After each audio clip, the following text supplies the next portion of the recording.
السلام عليكم ورحمة الله وبركاته.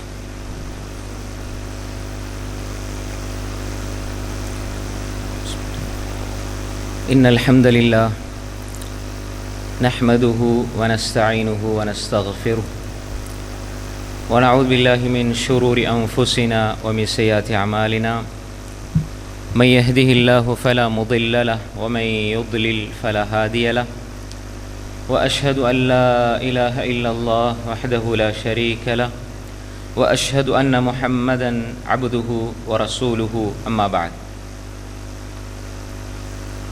அன்புள்ள இஸ்லாமிய சகோதரர்களே, சகோதரிகளே, தாய்மார்களே, அல்லாஹு தாலா எங்கள் மீது அன்பு கொண்டதன் காரணமாக அவனது மாளிகையில் அவனை பற்றி பேசுவதற்கும் கேட்பதற்கும் நமக்கு தௌஃபீக் செய்திருக்கிறான். அன்புக்குரிய சகோதரிகளே, தாய்மார்களே, அல்லாஹு தாலாவினுடைய அன்பு இருந்தால்தான் எங்களால் நல்ல காரியங்களில் ஈடுபட முடியும், பாவங்களிலிருந்து எங்களை நாங்கள் விடுவித்து கொள்ள முடியும். அந்த அடிப்படையில் இன்றைய நம்முடைய உரையினுடைய தலைப்பு நிம்மதியான இல்லம், நிம்மதியான வீடு, அமைதியான உள்ளம். இந்த தலைப்புக்கு கீழால் மிக சுருக்கமாக இன்ஷா அல்லாஹ் சில விடயங்களை உங்களோடு பகிர்ந்து கொள்ளலாம் என்று நான் ஆசைப்படுகிறேன். அன்புக்குரிய சகோதரிகளே, தாய்மார்களே, நிம்மதியான இல்லம், நிம்மதியான வீடு என்று சொல்கின்ற பொழுது, வீடு என்பது அல்லாஹு தாலா மனிதனுக்கு வழங்கியிருக்கிற மிகப்பெரிய ஒரு அருள். இந்த வீடு, இந்த இல்லம் அது நிம்மதியாக ஆக வேண்டும் என்று சொன்னால் அந்த வீட்டினுள் அல்லாஹு தாலா விரும்புகிற, அல்லாஹு தாலா எதிர்பார்க்கிற விடயங்கள் நிகழ வேண்டும், நடைபெற வேண்டும். வீட்டுக்குள்ளே இருக்கிற சந்தோஷம் என்பது வேறு, நிம்மதி என்பது வேறு. வீட்டுக்குள்ள சந்தோஷம் என்பது வேறு, நிம்மதி என்பது வேறு. சந்தோஷம் என்பது பிள்ளைக்கு நீங்கள் விரும்புகிறத கேட்ட உடனே கொடுத்தா அந்த பிள்ளை சந்தோஷப்படும். ஆனால் அது சில நேரம் அந்த பிள்ளைக்கு அது நோய் வாரத்துக்கான ஒரு காரணியாகவும் இருக்கும். நீங்கள் வெறுத்து கொண்டே கொடுப்பீங்க, ஆனால் அந்த பிள்ளை சிரிக்கும். உங்களுக்கு வெறுப்பு, அந்த பிள்ளைக்கு சிரிப்பு. இப்போ ஒரு ஐஸ்கிரீம் எடுக்கிறீங்க, அந்த பிள்ளைக்கு நீங்கள் வானா குடிக்க வானா, நோய் வரும் அப்படின்னு சொல்கிறீங்க.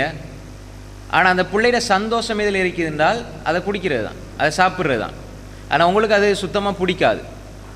ஒருவருக்கு சந்தோஷம், இன்னொரு ஆளுக்கு கஷ்டம். அப்போ எனவே சந்தோஷம் என்பது, மகிழ்ச்சி என்பது வேறு, அமைதி நிம்மதி என்பது வேறு. அது மாதிரி தான் உள்ளத்துக்கு சந்தோஷம் மகிழ்ச்சி என்பது வேறு, நிம்மதி என்பது வேறு, அமைதி என்பது வேறு. அல்லாஹு தாலா உள்ளங்கள் அமைதி பெறும் என்று தான் சொல்கிறான், உள்ளங்கள் மகிழ்ச்சி அடையும் என்று அல்லாஹ் சொல்லல. அல்லதீன ஆமனூ வதத்மஇன்னு குலூபுஹும் பிதிக்ரில்லாஹ் அலா பிதிக்ரில்லாஹி தத்மஇன்னுல் குலூப். அத்துமஅனீனா அல்லாஹுடைய சிந்தனையால், அல்லாஹுடைய திக்ரால் உள்ளங்கள் அமைதி பெறும். தத்மஇன்னு, அந்த இத்மஅன்ன என்று சொன்னால் உள்ளங்கள் அமைதி அடைவது, உள்ளங்கள் அமைதி பெறுவது. அது அல்லாஹ்வுடைய சிந்தனையால் தான் உள்ளங்கள் அமைதி பெறும். அப்போ உள்ளம் எதனால் அமைதி பெறுமோ அதனால் தான் வீடும் அமைதி பெறுகிறது. உள்ளத்தில் மகிழ்ச்சி இருக்கும், ஆனால் வீட்டில் நிம்மதி இருக்காது. வீட்டில் மகிழ்ச்சி இருக்கும், ஆனால் நிம்மதி இருக்காது. மகிழ்ச்சி நாம் மகிழ்ச்சியாக கருதுகிற, தலையில் நம்ம இதை செஞ்சால் மகிழ்ச்சின்னு நினச்சி வச்சிருக்கிற, அல்லது எங்கேயாவது ஒரு இடத்துல நடக்கிறத நாங்கள் தீர்மானித்து வச்சிருக்கிற ஒவ்வொன்றிலும் மகிழ்ச்சி இருக்கும். ஹராத்திலே மகிழ்ச்சி இருக்கும். ஒருவர் மதுப்பாவனையில் ஈடுபடுவார், அவருக்கு அது சந்தோஷத்தை சிறிது நேரம் கொடுக்கும், மகிழ்ச்சியை கொடுக்கும். வீட்டுக்குள்ளே இசை, ஆடல் பாடல் இது மகிழ்ச்சியை கொடுக்கும். ஆனால் அது நிம்மதியை கொடுக்காது. மன நிம்மதியை கொடுக்காது. அதுக்கு உதாரணம் என்னென்றால், இப்போ நீங்கள் ஒரு வீட்டில் கல்யாண வீட்டிலே இருக்கிறீங்க, உங்களோட சொந்த தங்கச்சிக்கு அல்லது சொந்த சகோதரனுக்கு கல்யாணம், உங்களோட ஊரில் இருந்து உங்களோட கணவன் ஊரில் இது நடக்குதுன்னு வச்சுங்க. இப்போ நீங்கள் சந்தோஷமாக அந்த திருமணத்தில் இருப்பீங்க, மகிழ்ச்சியோடு இருப்பீங்க. இப்போ உங்களோட ஊரில் இருந்து உங்களோட தாய் தந்தையில் இருந்து ஒரு அழைப்பு வருது, உதாரணமாக சொல்கிறேன் புரிந்து கொள்றதுக்காக. உங்களோட வாப்பா மௌத்துன்று. இப்போ ஒரு நொடி சந்தோஷம், அடுத்த நொடி துக்கமாக மாறுதா இல்லையா? ஒரு நொடி சந்தோஷம், அடுத்த நொடி துக்கமாக மாறுது. அமைதி நிம்மதி என்பது அது அல்லாஹுடைய திக்ர் இருக்கும் காலமெல்லாம் அமைதி நிம்மதி மௌத்து வரை இருக்கும். துக்கத்திலையும் நிம்மதி இருக்கும். இப்போ நீங்கள் நிறைய பாவம் செஞ்சிட்டீங்க, நிறைய தப்பு செஞ்சிட்டீங்க, தொலை இல்லை, சினிமாவுக்கு அடிமையாகிட்டேன், சினிமா நாடகங்களுக்கு அந்த தொடர் நாடகங்களுக்கு அடிமையாகிட்டேன், நேரங்களை வீணாக்குறேன், குர்ஆன் ஓதுறது இல்லை, போன ரமலானில் பிடிச்ச குர்ஆன் இன்னும் தொடை இல்லை, புறம் பேசுறது, வீணான பிரச்சனைகள், இப்படி என் வாழ்க்கை கழிஞ்சிட்டுன்னு சொல்லி நீங்கள் உங்களை உணர்கிற நேரம் நீங்கள் இது அல்லாஹ்விடத்தில் போய் மன்றாடணும். அல்லாஹ் விளங்க ஆரம்பித்து நீங்கள் யாரும் உங்களை பார்க்காத வேளையில் நடுநிசையில் எழும்பி அந்த இரவை மூண்டா பிரித்து அதனுடைய கடைசி பகுதியில் அல்லாஹ் தஆலா வந்து சொல்கிறான் அடிவானுக்கு வந்து, என்னுடைய அடியார்களை நீங்கள் துஆ கேளுங்க, அதை ஏற்றுக்கொள்கிறேன், நீங்கள் தேவையை கேளுங்க, நான் தருகிறேன், இஸ்திக்ஃபார் செய்யுங்க, நான் பாவத்தை மன்னிக்கிறேன். அல்லாஹ் அடிவானுக்கு இறங்குற நேரம் நீங்கள் அல்லாஹ்க்கு சமீபமாக இருக்கிற வேலை எது? அக்ரமா யகுனுல் அப்து மின் ரப்பி வ சாஜித் ஃபகமினுன் அய்யுஸ்தஜாப லக்கும் ஃபஅக்திரு ஃபீ துஆ ஃபகமினுன் அய்யுஸ்தஜாப லக்கும். ஒரு அடியான் அல்லாஹ்க்கு மிக நெருக்கமாக இருக்கிற வேலை சுஜூதுடைய வேலை. அந்த சுஜூதுடைய வேளையில் யாருமே பார்க்காம, யாருமே பார்க்காத நேரத்தில் நெற்றிய சஜதாவில் வச்சு நீங்கள் அழுது மன்றாடி கண்ணீர் துளிகளை வடிக்கிறீங்க. நடுநிசையில் கண்ணீர் தான் வடியுது. யார்கிட்ட முறையிறீங்க? உங்களோட பாவத்தை அல்லாஹ் இடத்துல முறையிறீங்க. இப்போ இந்த நேரத்தில் உங்களோட உள்ளத்துக்கு அந்த கண்ணீர் துளியால் ஒரு சந்தோஷம் கிடைக்கும். கண்ணீர் துளிகளை சிந்தி அல்லாஹ் இடத்துல மன்றாடி எழும்புவீங்க. அப்போ மனசில் இந்த சுமைகளெல்லாம் குறைஞ்ச மாதிரி இருக்கும். அவ்வளோ நாள் பாவம் செஞ்சு அதில் சுவை கண்ட உள்ளம் அல்லாஹுக்கு முன்னால் அழுகின்ற அழுகையில் நிம்மதி அடைகிறது என்றால் அழுதாலும் நிம்மதி கிடைக்கும் என்பதுதான் இந்த செய்தி உணர்த்துகிறது. அல்லாஹுக்காக அழுகிற கண்கள் அது அந்த நேரத்தில் அல்லாஹுடைய அந்த அன்பினால் அச்சத்தினால் அழுகின்ற பொழுது அது கிடைக்கின்ற ஒரு உணர்வு இருக்கிறதே, அது நிம்மதி. சினிமா தான் பார்த்துட்டு இருப்பீங்க, பார்த்துட்டு இருக்கிற நேரம் யாராவது மூத்தா போகிறத விரும்புவோமா? லேசாக ஹார்ட் அட்டாக் வந்துட்டு இப்போ நீங்கள் சினிமா பார்த்துட்டு இருக்கிறீங்க, அதே இடத்துல அப்படியே மூத்தா போன்னு யாராவது நினைப்பீங்களா? பார்க்குற நேரம் சந்தோஷம், ஆனால் உள்ளம் அமைதி பெறாது, உள்ளத்தில் திடுக்கம் இருக்கும். ஆனால் இது நீங்கள் இங்கே பள்ளியில் இருந்து அல்லாஹ் பற்றி கேட்குற நேரம் உங்களுக்கு எப்படி இருக்கும்? மனசு ஒரு நிம்மதி விளங்குதா? அல்லாஹ் இறக்கி வைக்கிறது, அல்லாஹ் இறக்கி வைக்கிற நிம்மதி சக்கீனா, அது எல்லா இடத்துக்கும் கிடைக்காது, எல்லோருக்கும் கிடைக்காது. அல்லாஹை பற்றி பேசுகிற கேட்கிற அல்லாஹோடு வாழுகிற வாழ்க்கையில் மனிதன் பயணிக்கிற பொழுது உள்ளத்துக்கு அல்லாஹ் கொடுக்கிறது தான் சக்கீனா. அந்த அமைதி என்பது அல்லாஹ்ட புறத்தால் உள்ளது, அல்லாஹ்ட சிந்தனையால் கிடைக்கக்கூடியது, அல்லாஹ்வை சிந்திப்பதனால் கிடைக்கக்கூடியது, அல்லாஹோடு வாழ்வதனால் கிடைக்கக்கூடியது. அப்போ எனவே அன்புக்குரிய சகோதரிகளே, தாய்மார்களே, நாம் சரியாக புரிந்து கொள்ள வேண்டும். சந்தோஷம் மகிழ்ச்சி என்பது வேறு, நிம்மதி என்பது வேறு. சந்தோஷம் மகிழ்ச்சி என்பது மாறி மாறி வந்துக்கிட்டீங்க, மாறி மாறி வந்துட்டீங்க. அது ஹலாலாகவும் வரும், ஹராமாகவும் வரும். நான் சந்தோஷப்படுற நேரம் இன்னொரு ஆளுக்கு அது கஷ்டமாக இருக்கக்கூடும். இப்போ நீங்கள் முதலாவது வந்துட்டீங்க ஒரு எக்ஸாமில், ரெண்டாவது வாரவங்களுக்கு அது கவலையாയിരിக்கும். முதலாவது வந்து நீங்கள் சந்தோஷம் அடைவீங்க, நீங்கள் துவா கேட்பீங்க, யாரெல்லாம் நான் முதலாவது வரணும் அப்படின்ட்டு. இன்னொருத்தரும் கேட்பாங்க, நான் முதலாவது வரணும். ஒரு கிளாஸில் 30 பேர் இருந்தால் 30 பேர் முதலாவது வரையலாது. உங்களோட சந்தோஷம் சில பொழுது ஒரு ஆளுக்கு அது கவலையை கூட கொடுக்கலாம். உங்களோட பிரார்த்தனை கூட அல்லாஹ் ஏற்றுக்கொண்டானா அது இன்னொரு ஆளுக்கு என்ன செய்யும்? அது கஷ்டமாக இருக்கலாம், அது அல்லாஹ்வோடு சம்மந்தப்பட்டது. ஆனால் நாம் சரியாக புரிந்து கொள்ளணும், வீட்டுக்குள்ளே நடக்கிற நிகழ்வுகள் சந்தோஷங்களை நிம்மதியாக எடுத்துக்கொள்ளக்கூடாது. இது முதல் அடிப்படை. உள்ளத்துக்கும் இதுதான், நிம்மதியான வீட்டுக்கும் இதுதான். அப்போ எனவே வீட்டுக்குள் மகிழ்ச்சி, வீட்டுக்குள் சந்தோஷம் என்பது வேறு, வீட்டுக்குள் நிம்மதி என்பது வேறு. காசு இருக்குது, பணம் இருக்குது, சொத்து இருக்குது, செல்வம் இருக்குது, எல்லாம் இருக்குது. ஆனால் அதனால் சில பொழுது மகிழ்ச்சியும் வருது. பிள்ளைகள் பேர பிள்ளைகளை பார்க்கும்போது சந்தோஷம்தான். ஆனால் சில பொழுது தனிமை உணர்வு, மனதில் ஒரு வகையான பாரம், ஏன் வாழ்கிறேன் என்ற ஒரு எண்ணம், அடுத்தது என்ன இப்படியே ஒவ்வொரு நாளும் காலையில் எழும்புகிறோம், பிள்ளைகளை ஸ்கூலுக்கு அனுப்புகிறோம், பாலைக்கு சமைச்சு கொடுக்குறோம், நைட்டுக்கு தூங்குகிறோம், திரும்ப இப்படியே தான் வாழ்க்கை கழியுது. நாங்கள் ஒரு 50 வருஷம் இப்படியே தான் கழிக்க போகிறோம், இதனால் என்ன பிரயோசனம் என்று ஒரு கேள்வி வருகிற பொழுதுதான் நிம்மதி என்றால் என்ன என்பதை புரிந்து கொள்ள வேண்டிய அவசியம் வருகிறது. நிம்மதியான இல்லம், நிம்மதியான உள்ளம், அமைதியான உள்ளம், ஒரு அமைதியான உள்ளத்தை பெற்ற உறுப்பினர்களால் தான் நிம்மதியான இல்லத்தை உருவாக்க முடியும்.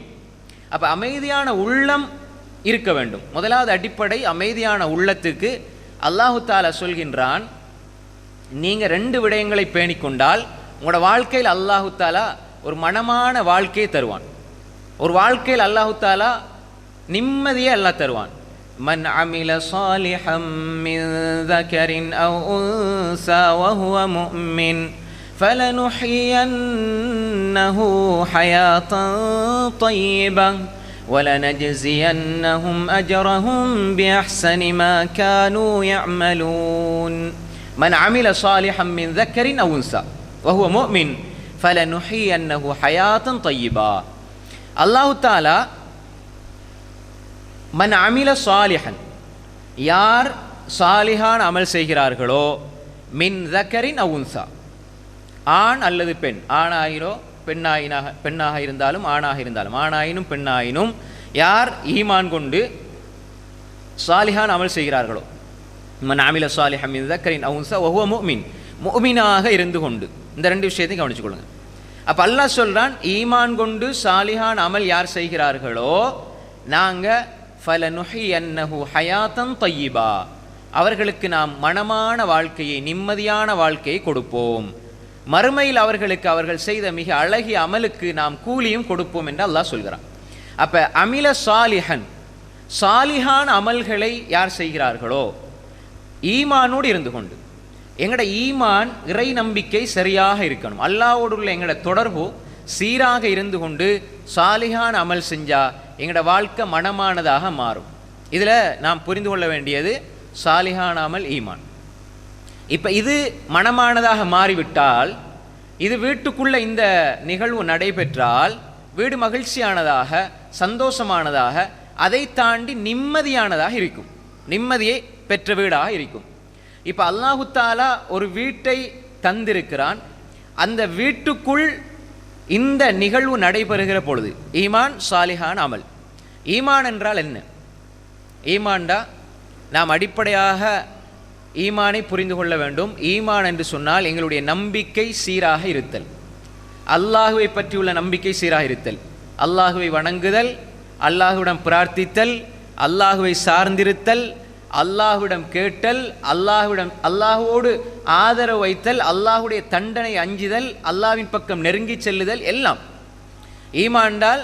அல்லாஹ்வை நம்புகிறேன், முழுமையாக நம்புகிறேன், என் எல்லா வாழ்க்கையில் எல்லா பகுதிகளிலையும் நான் பிரார்த்திப்பது அல்லாஹ்விடம், நான் காரியங்களில் கஷ்டங்கள் ஏற்படும் பொழுது பொறுமை செய்வது அல்லாஹ்வுக்காக, நான் கொடுப்பது அல்லாஹ்வுக்காக, நான் தடுப்பது அல்லாஹ்வுக்காக, குடும்ப உறவை சேர்ந்து வாழ்வது அல்லாஹ்வுக்காக, தாய் தந்தையர்களுக்கு உபகாரம் செய்வது அல்லாஹ்வுக்காக, எல்லா விடயங்களிலும் அல்லாஹ்வுக்காக. இதுதான் ஈமான். ஈமான் அல்லாஹ் நம்ப வேண்டிய முறைப்படி நம்பினால், அல்லாஹ்வை நம்ப வேண்டிய முறைப்படி எல்லா விடயங்களிலும் அல்லாஹு தாலாவுக்கு மாத்திரம்தான் வணக்கம், அல்லாஹு தான் எனக்கு ரிஸ்க் அளிக்கிறான், என்னை படைத்தவன் அல்லாஹ், எனக்கு எல்லா வகையான உதவி ஒத்தாசை எல்லாம் செய்வவன் அல்லாஹ், நான் எந்த அளவு அவனை நெருங்குவேனோ அந்த அளவு வேகமாக, அதைவிட வேகமாக அல்லாஹ் என்னை நெருங்குகிறான் என்ற முழுமையான நம்பிக்கை ஈமான். இந்த முழுமையான நம்பிக்கை இருக்கணும். சில பொழுது அல்லாஹ் சோதிக்கிற பொழுது நாம் அல்லாஹ் என்ன சோதிக்கிறானே என்று சொல்லி நாங்கள் என்ன செய்யக்கூடாது, அல்லாஹ் விட்டு தூரமாகிவிடக்கூடாது. அல்லாஹ் சோதிக்க நாங்கள் அல்லாஹ்வை நெருங்க வேண்டும். நாங்கள் அல்லாஹ்வை நெருங்க நெருங்க நெருங்க அல்லாஹ் எங்களை சோதிப்பான். சோதனை இன்னும் கூடும், இன்னும் நெருங்க வேண்டும். எது வரைக்கும்? அல்லாஹு தஆலாவுடைய உதவியை கண்கூடாக பார்க்கும் வரைக்கும். அல்லாஹ்வோட உதவி கண்கூடாக இருக்கிறது. அல்லாஹ் அதைத்தானே சொல்கிறான், யா அய்யுஹல்லதீன ஆமனு ஸ்தஈனு பிஸ்ஸப்ரி வஸ்ஸலாஹ் இன்னல்லாஹ மஅஸ்ஸாபிரீன். ஈமான் கொண்டவர்களே, சபுரை கொண்டு, முதலாவது அல்லாஹ் சபுரை சொல்கிறான், பொறுமையை கொண்டு அல்லா இடத்துல உதவி தேடுங்க. ரெண்டாவது அல்லாஹ் தொழுகையை சொல்கிறான். அப்போ சபர் என்பது இபாதத்துக்கும் அடிப்படை. உங்கள்கிட்ட சபர் இல்லைன்னா நீங்கள் தொழவே முடியாது. 5 நிமிஷம் உள்ளத்தை கட்டுப்படுத்தி பொறுமையோடு பெய்த்து நின்று தொழுகிறதுக்கு சபர் தேவை. பாவத்தை விடுறதுக்கும் சபர் தேவை. கஷ்டங்கள் ஏற்படும் பொழுது பொறுத்து கொள்வதற்கும் சபர் தேவை. இந்த மூன்றும் பொறுமை. இமாம் இப்னு கையிம் ரஹ்மத்துல்லாஹி இந்த சபரை 3ஆக பிரிப்பார்கள். அவருடைய புத்தகம் இருக்கிறது உத்தத்து சாபிரின் வதஹீரத்து ஷாக்கிரின் என்று சொல்லி அழகா பொறுமையை பற்றியும் நன்றி செலுத்தலை பற்றியும் எழுதியிருக்கிறாங்க.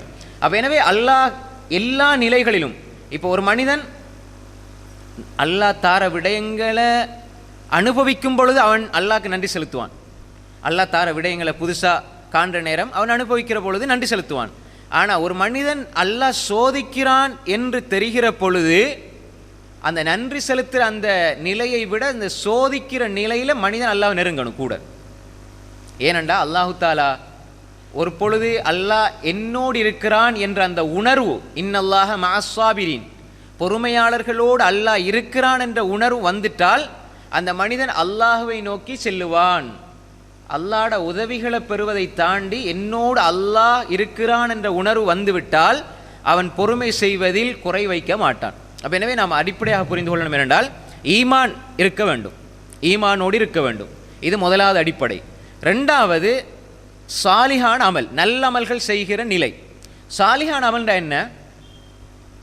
சாலிஹான் அமல் என்று சொன்னால் நாங்கள் கேள்விப்படுறது அல்லது கண்டது, அங்கே படித்தது இங்கே படித்தது அல்லது காது கேள்விப்பட்டது, இது செய்கிறதல்ல சாலிஹான் அமல். சாலிஹான் அமல் என்றால் அல்லாஹுவை சரியாக நம்ப வேண்டிய முறைப்படி நம்பி ரசூல் ஸல்லல்லாஹு அலைஹி வஸல்லம் அவர்கள் காட்டித்தந்த முறைப்படி அமல்களை செய்வது தான் சாலிஹான அமல்.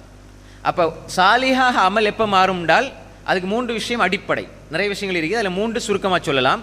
ஒன்று, எங்களோட அக்கீதா நம்பிக்கை தெளிவாக இருக்கணும். அக்கீதா தெளிவாக இருக்கணும். இப்போ அக்கீதா தெளிவில்லை, அக்கீதா பிழையாக இருக்குது, ஷிர்கோடு இருக்கிறார், குஃப்ரோடு இருக்கிறார்னு அவரை இபாதத்தை ஏற்றுக்கொள்ளப்படாது. அப்போ அக்கீதா தெளிவாக இருக்கணும் முதலாவது. ரெண்டாவது, இத்திபாஉர் ரசூல் ஸல்லல்லாஹு அலைஹி வஸல்லம், ரசூல் ஸல்லல்லாஹு அலைஹி வஸல்லம் இதை சொன்னாங்களா செஞ்சாங்களா பார்க்கணும். குர்ஆன் ஹதீஸ் இதில் ஆதாரபூர்வமாக வந்திருக்குதா, ஆதாரபூர்வமாக வந்திருக்கிறதா? இப்போ ஒரு ஆள் தஸ்பீ தொழுகண்டு தொழுகிறார், அதாவது ஒவ்வொரு நாளும் தொழுகிறார், கிழமை வெள்ளிக்கிழமை கஷ்டப்பட்டு நீண்ட நேரம் மணிக்கணக்கில் தொழுகிறார். இப்போ இந்த செய்தி இருக்குதா, இப்படி ஒரு தொழுகை இருக்குதா அப்படின்னு சொன்னால் ஆதாரபூர்வமான செய்திகளில் கிடையாது. அப்போ அப்படி ஒன்றை ரசூலா காட்டித்தர இல்லை அப்படின்னு சொன்னால் அவர் அப்படி தொழுவதினால் எந்த பலனும் கிடையாது, எந்த பலனுமே கிடையாது. அப்போ நாம் ரசூல் ஸல்லல்லாஹு அலைஹி வஸல்லம் காட்டி தந்த தொழுகை, ரசூல் ஸல்லல்லாஹு அலைஹி வஸல்லம் காட்டி தந்த திக்ர்கள், வெள்ளிக்கிழமை அசருக்கு பின்னால் குறித்த ஒரு செலவாத், இந்த செலவாத்தை 80 தடவைகள் ஓதினால் 80 வருட பாவங்கள் மன்னிக்கப்படும். இதை பரவலாக ஃபேஸ்புக்கில் வாட்ஸ்அப்லாம் பார்க்குறோம், மூலைமாரும் பயன் பண்ணுறாங்க. அப்போ இது இட்டுக்கட்டப்பட்ட பொய். இப்படி ஒரு செய்தி ரசூல்லா சொல்லவே இல்லை, ஆதாரபூர்வமான எந்த செய்திகள்லையுமே கிடையாது, லைஃபான செய்திலையும் கிடையாது, இட்டுக்கட்டப்பட்ட செய்தி அப்படி ஒரு செய்தியே கிடையாது. அப்போ இதை ஒருத்தர் ஓதி ஓதி வாரார், 80 வருஷம் பாவம் மன்னிக்கும் என்று. இதனால் பாவம் மன்னிக்கப்படுமாட்டா, மன்னிக்கப்படாது. ஏன்னா அது ஆதாரபூர்வமான செய்தி கிடையாது. அப்போ எனவே இப்படியாக சாலிஹான அமல் என்பது ரசூல் ஸல்லல்லாஹு அலைஹி வஸல்லம் சொல்லி தந்த விடயங்கள் தான் சாலிஹான அமல். ரசூல்லாவுடைய வழிகாட்டல் இருக்க வேண்டும். தொழுகிறது எப்படி நோன்பு பிடிக்கிறது, எப்படி திக்ர் செய்கிறது, எப்படி துவாக்கள் ஓதுறது, எப்படி குர்ஆன் ஓதுறது, எப்படி வணக்கங்கள் செய்கிறது, வழிபாடுகள் எப்படி செய்யணும் என்பது நாங்கள் கேள்விப்பட்ட முறையில் செய்கிறது சாலிஹான அமல் கிடையாது. நல்லா விளங்கிக் கொள்ளுங்க. சாலிஹான் அமல் என்றால் ரசூல் ஸல்லல்லாஹு அலைஹி வஸல்லம் பின்பற்றணும். மூன்றாவது, நாம் செய்வது அல்லாஹுக்காக இஹ்லாஸோடு செய்யணும், இஹ்லாஸோடு செய்யணும், உள தூய்மையோடு செய்யணும். இப்படி செய்தால் அல்லாஹ் சொல்லுகிறான், அவர்களுக்கு நிம்மதியான வாழ்க்கையை கொடுப்போம். பித்அத்தில் நிம்மதி கிடையாது, மூட நம்பிக்கைகளில் நிம்மதி கிடையாது, ஷிர்கில் நிம்மதி கிடையாது, குஃப்ரில் நிம்மதி கிடையாது. அப்போ அல்லாஹ் சொல்கின்றான், மன் அமில ஸாலிஹம் மின் ذكرٍ أو أنثى وهو مؤمن فلنحيينه حياة طيبة. மனமான வாழ்க்கையை கொடுப்போம். அப்போ யாரெல்லாம் வீட்டில் நிம்மதி தேவை என்று உணர்கிறார்களோ அவர்களுடைய வாழ்க்கையில் ஈமானும் சாலிஹான அமலும் அடிப்படை. இப்போ வீட்டுக்குள்ளே ஏன் பிரச்சனை வருது, வீட்டுக்குள்ளே ஏன் நிம்மதி பறி போகிறது என்று அதையும் அல்லாஹ் சொல்கிறான். وَمَنْ أَعْرَضَ عَنْ ذِكْرِي فَإِنَّ لَهُ مَعِيشَةً ضَنْكًا وَنَحْشُرُهُ يَوْمَ الْقِيَامَةِ أَعْمَى قَالَ رَبِّ لِمَ حَشَرْتَنِي أَعْمَى وَقَدْ كُنْتُ بَصِيرًا قَالَ كَذَلِكَ أَتَتْكَ آيَاتُنَا فَنَسِيتَهَا وَكَذَلِكَ الْيَوْمَ تُنْسَى وَمَنْ أَعْرَضَ عَنْ ذِكْرِي யார் அல்லாஹுடைய திக்ரை, அல்லாஹுடைய ஞாபகத்தை, குர்ஆனை, மார்க்கத்தை, எந்த வீடுகளில் மார்க்கம் புறக்கணிக்கப்படுமோ, அல்லாஹுடைய திக்ர் புறக்கணிக்கப்படுமோ, குர்ஆனுடைய சூழல் இல்லையோ, فَإِنَّ لَهُ مَعِيشَةً ضَنْكًا அவருக்கு நாம் நெருக்கடியான வாழ்க்கையை கொடுப்போம். வீட்டில் நிம்மதி பறிப்போகிறது என்றால், ஒரு மனிதனுக்கு நிம்மதிங்கிறது உண்மையிலே நான் அல்லாஹுவை தொழுகிறேன், இபாதத் செய்கிறேன் என்பதில் நிம்மதி அடைவதுதான் முஃமினுக்கு அல்லாஹ் கொடுத்த முழுமையான அமைதி. இபாதத்தில் நிம்மதி அடையணும், இபாதத்தில் நிம்மதி அடையணும். அல்லாஹ் சொல்லணும்னா, யார் திக்ரை புறக்கணிப்பார்களோ, அங்கே திக்ரில் குர்ஆனும் வரும், திக்ரும் வரும், ஓதுகின்ற கலிமாக்களும் வரும், தொழுகையும் வரும், எல்லாம் வரும், ஹதீஸ் வரும், சுன்னா வரும்.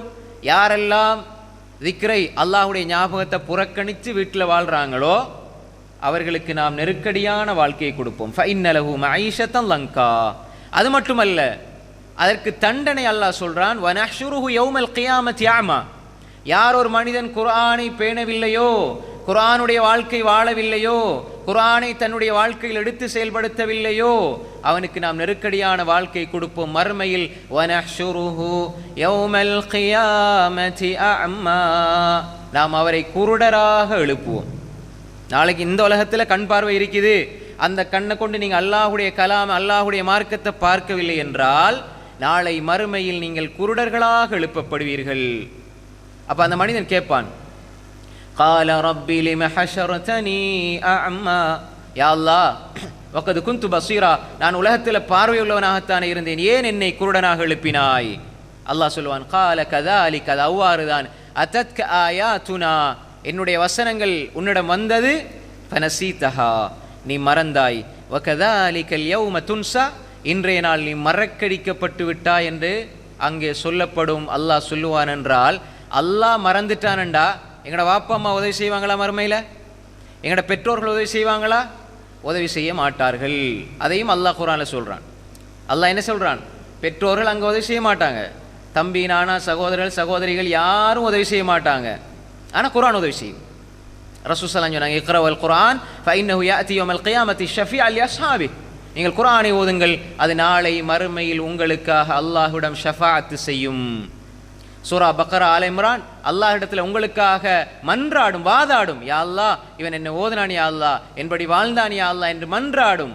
எனவே எங்கெல்லாம் அல்லாஹ்வுடைய திக்ர் புறக்கணிக்கப்படுதோ, அல்லாஹ்வுடைய சிந்தனை இல்லாமல் எந்த வீடு இருக்குதோ அங்கு நிம்மதி இல்லை. நாளை அந்த வீட்டில் 5 பேரும் இதை புறக்கணித்தார்கள் என்றால், இங்கு பார்வையுள்ள 5 பேரும், இங்கு பார்வையுள்ளவர்களாக இருந்த 5 பேரும் நாளை மறுமையில் குருடர்களாக நிற்பாங்க. யாரும் யாரையும் பார்க்க முடியாத நிலை. இது அல்லாஹ் குர்ஆனில் சொல்கிறான். எனவே அன்புக்குரிய சகோதரிகளை, தாய்மார்களே, ஒரு வீடு நிம்மதியாக இருக்க வேண்டும் என்றால், உள்ளம் அந்த வீட்டில் இருக்கும் பொழுது அமைதியை பெற வேண்டும் என்றால், அல்லாஹ் சொல்கிற அமைதியை வீட்டில் நாங்கள் அடைய முடியும் என்று சொன்னால் எப்படி அது சாத்தியம் என்றால், அல்லாஹுடைய திக்ர் உள்ள வீடாக அந்த வீடு இருக்க வேண்டும். அல்லாஹுடைய திக்ர், அல்லாஹுடைய திக்ர் புறக்கணிக்கப்பட்ட அல்லாஹ் தெளிவாக சொல்கிறான். அங்கே நெருக்கடி தான் இருக்கும், நெருக்கடி இருந்து கொண்டிருக்கும். ரசூல் ஸல்லல்லாஹு அலைஹி வஸல்லம் இந்த உலகத்திலே மிக நிம்மதியோடு வாழ்ந்தாங்க. ஆனால் கவலைப்பட்டாங்க, அழுதாங்க, எல்லாம் நடந்தது. ஒரு நிம்மதியான வாழ்க்கைக்கு அழுகையும் உண்டு, நிம்மதியான வாழ்க்கையில் அழுகையும் இருக்கும். அல்லாஹுக்கு முன்னால் வடிக்கப்படும் கண்ணீர் துளிகளில் நிம்மதி இருக்கிறது. ரஜுலுன் தக்கரல்லாஹ ஹாலியன் ஃபஃபாதத் ஐனா சபஅத்துன் யுதில்லுஹுமுல்லாஹ் ஃபீ தில்லி யௌம லா தில்ல இல்லா தில்லுஹ் நாளை மறுமையில் எந்த நிழலும் இல்லாத நாளில் அல்லாஹ் 7 கூட்டத்தாருக்கு அல்லாஹ் அர்ஷுடைய நிழலை கொடுப்பான். அதில் ஒரு கூட்டத்தார் ரஜுலுன் தக்கர் அல்லாஹ ஹாலியன் ஃபஃபாதத் ஐனா, அல்லாஹுவை தனிமையிலிருந்து கண்ணீர் வடித்த மனிதன். தனிமையில் அல்லாஹ் திக்ர் செஞ்சு கண்ணீர் வடித்த மனிதன். அப்போ அல்லாஹுக்கு முன்னால் கண்ணீர் வடித்தால் அல்லாஹுடைய அந்த அரசின் நிழல் கிடைக்கும் என்றால் அந்த கண்ணீர் துளிக்கு பெருமதி இருக்கிறது, அந்த கண்ணீர் துளியில் நிம்மதி இருக்கிறது. நீங்கள் தௌபா செய்கிற பொழுது உங்கள் கையிலே விழுகிற ஒரு சொட்டு கண்ணீர் துளியிலே நிம்மதி இருக்கிறது. தாய் தகப்பனுக்காக அவர்களுடைய பாசத்தினால் நீங்கள் வடிக்கிற கண்ணீர் துளியில் நிம்மதி இருக்கிறது. பிள்ளை நல்ல பிள்ளையாக வர வேண்டும் என்பதற்காக அல்லாஹுக்கு முன்னால் நீங்கள் வடிக்கிற கண்ணீர் துளியில் நிம்மதி இருக்கிறது. பாவம் செய்கிறானே என்று உங்கள் சகோதரனை உங்கள் பிள்ளையை பார்த்து மனம் உருகி நீங்கள் கண்ணீர் வடிப்பதில் நிம்மதி இருக்கிறது. உங்கள் ரப்புக்கு முன்னால் சிறு குழந்தையை போன்று கெஞ்சி கெஞ்சி மன்றாடி பிரார்த்திப்பதில், கவலையை வெளிப்படுத்துவதில் நிம்மதி இருக்கிறது. சிரிப்பதில் மட்டுமல்ல நிம்மதி. நீங்கள் மகிழ்ச்சியை வெளிப்படுத்துகிற பொழுதுமல்ல நிம்மதி. மகிழ்ச்சியை நீங்கள் வெளிப்படுத்துகிற மட்டுமல்ல நிம்மதி, எல்லா நிலைகளிலும் நிம்மதி இருக்கிறது. அன்புக்குரிய சகோதரர்களே, ஒரு கட்டத்தில் உங்களை பெற்ற தாயும் தந்தையும் சகோதரர்களும் புரிந்து கொள்ளாமல் உங்களை ஒதுக்குகிற பொழுது, வார்த்தைகளால் வதைப்படுத்துகிற பொழுது, சொந்த பந்தங்களால் நீங்கள் விமர்சிக்கப்படுகிற பொழுது, எனக்கு யாருமே இல்லை என்று நீங்கள் உணர்கிற வேளையில், நீங்கள் சிரமப்படுகிற வேளையில், நீங்கள் அல்லாஹ்விடம் போய் அல்லாஹ்விடம் மன்றாடுகிறீர்களே, அந்த மன்றாட்டம் கவலையோடு துன்பத்தோடு மனதினுடைய காயத்தோடு, யா அல்லாஹ் நீ எனக்கு போதுமானவன் என்று நீங்கள் கெஞ்சுவதில் நிம்மதி இருக்கிறது. நாம் புரிந்து கொள்ள வேண்டும், வாழ்க்கையில் ஏற்படுகிற கவலைகள் அது அல்லாஹுக்காக இருந்தால், அல்லாஹுடைய மார்க்கத்துக்காக இருந்தால் அதில் நிம்மதி அல்லாஹ் வைத்திருப்பான். அதே நேரம் உலகத்தில் ஹராமான விடயங்கள் அவ்வப்போது சந்தோஷம் கிடைத்தாலும் அதனுடைய முடிவு என்னவென்றால் துக்கத்தில் தான் இருக்கும். ஒரு மனிதன் செய்கிற தப்புக்கள் தவறுகள் எல்லாமே வீட்டுக்குள்ள நடைபெறுமாக இருந்தால் அதனுடைய முடிவு வீட்டினுடைய நிம்மதி பறிக்கப்படும். அன்புக்குரிய சகோதரிகளே, தாய்மார்களே, அப்ப சந்தோஷம் மகிழ்ச்சி என்பது அது எப்பயும் வரும், எப்படி வரும், எல்லா நிலையும் வரும். நிம்மதி என்பது தொடர்ந்தேர்ச்சியாக உள்ளத்தில், முஃமினுடைய உள்ளத்தில் ஒட்டி போயிருக்கும். அவருக்கு ஏற்படுகிற கவலையோ மகிழ்ச்சியோ அதை உடைக்காது. கவலைப்பட்டு கொண்டே நிம்மதியோடு கடந்து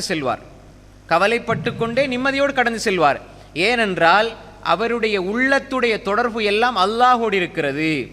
என்னை என் தாயை விட அதிகமாக நேசிக்கிற என் ரப்பு என்னை கலங்கப்படுத்த மாட்டான், என்னை இழிவுபடுத்த மாட்டான். உலகத்தில் சின்ன சின்ன சோதனையை தாரான் என்றால் கவலை வரும் தான் மனிதன் அடிப்படையில். ஆனால் என்னோடு அவன் இரகசியமாக பேசுகிற மொழிதான் இந்த சோதனை. அல்லாஹ் உங்களை நேசிக்கிறான் என்பதனுடைய ஒரு அடையாளம் என்பது, அல்லாஹ் உங்களோட பேச நினைக்கிறான் என்றால் அப்படி ஒரு பாஷை அல்லாஹ்விடம் இருக்கிறது. சோதனை என்ற மொழியால் பேசுவான்.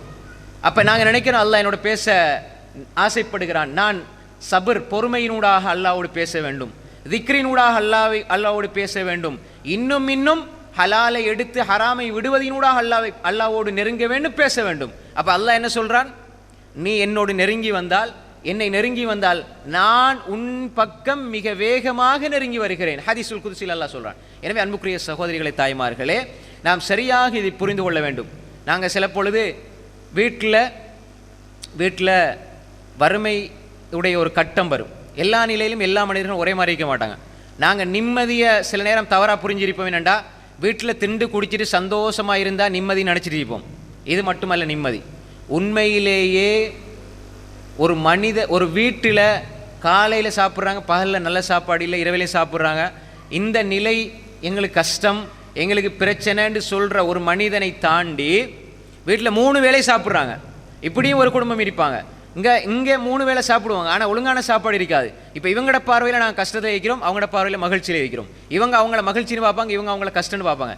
மார்க்க ரீதியாக பார்ப்பதாக இருந்தால் எந்த வீட்டுக்குள் தொழுகை இல்லையோ, அல்லாஹுடைய திக்ர் இல்லையோ, அல்லாஹுடைய சிந்தனை இல்லையோ, அல்லாஹுக்கு கட்டுப்படுகிற தன்மை இல்லையோ, எந்த வீட்டுக்குள்ள பாவம் நடைபெறுதோ அந்த வீடு தான் வறுமையில் இருக்கிறது, அந்த வீடு தான் கஷ்டத்தில் இருக்கிறது, அந்த வீடு தான் துக்கத்தில் இருக்கிறது, துயரத்தில் இருக்கிறது.